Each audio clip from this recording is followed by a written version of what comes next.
সুপ্রিয় দর্শক, আসসালামু আলাইকুম ওয়া রাহমাতুল্লাহ। দর্শক, অবস্থান করছি মাতাজি গরুর হাটে। দর্শক, আমি মোহাম্মদ ফিরোজ হোসেন। এই যে পাশে দেখতে পাচ্ছেন, এখানে 20 পিস গরু, 18 পিস গরু যাচ্ছে। আসসালামু আলাইকুম ভাই।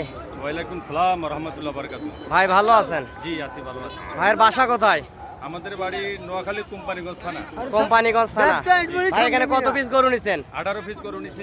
18 পিস নিছেন। ভাই মনের মতো হয়েছে তো গরুগুলো আপনাদের? ইনশাআল্লাহ ইনশাআল্লাহ ইনশাআল্লাহ। ভাই আমার চ্যানেলের ভিডিও দেখে তো আসছিলেন? ইনশাআল্লাহ আপনার সাথে যোগাযোগ করে তো এখানে আসছেন। তো কোনো সমস্যা তো হয়নি? না না, কোনো সমস্যা হয়নি।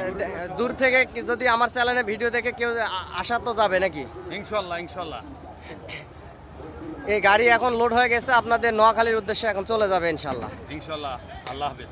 তো ইনশাআল্লাহ আবার ভবিষ্যতে দেখা হবে ভাই। দর্শক, এই পাশে এখানে 18 পিস গরু আছে। এগুলা বকন বাজা গরু, বাঞ্জি গরু বলে। ভাইয়েরা কোথা থেকে আসছিল এবং গরুগুলি মনের মতো হয়েছে। এখানে 60, 62, 55 বিভিন্ন রেঞ্জের গরু আছে। দর্শক, এই যে দেখতে পারতেছেন 18 পিসের লট। হাট থেকে গাড়ি চলে যাবে নোয়াখালীর উদ্দেশ্যে। দর্শক, আমিও একজন গরু ছোটোখাটো ব্যবসার পাশাপাশি আপনাদেরকে ভিডিও দেই। আপনারা হাটে আসবেন, হাট থেকে গরুগুলি ক্রয় করবেন, ইনশাআল্লাহ বেশি লাভবান হবেন। দর্শক, এবং চ্যানেলটি সাবস্ক্রাইব এবং ফলো দিয়ে রাখবেন। আর আপনি 2 তারিখে আসবেন, আর অনুরোধ ইনশাআল্লাহ। আপনি 2 তারিখে কোথায় যাবেন? আমি যাব চৌমনি থেকে আমার সাথে যোগাযোগ করে।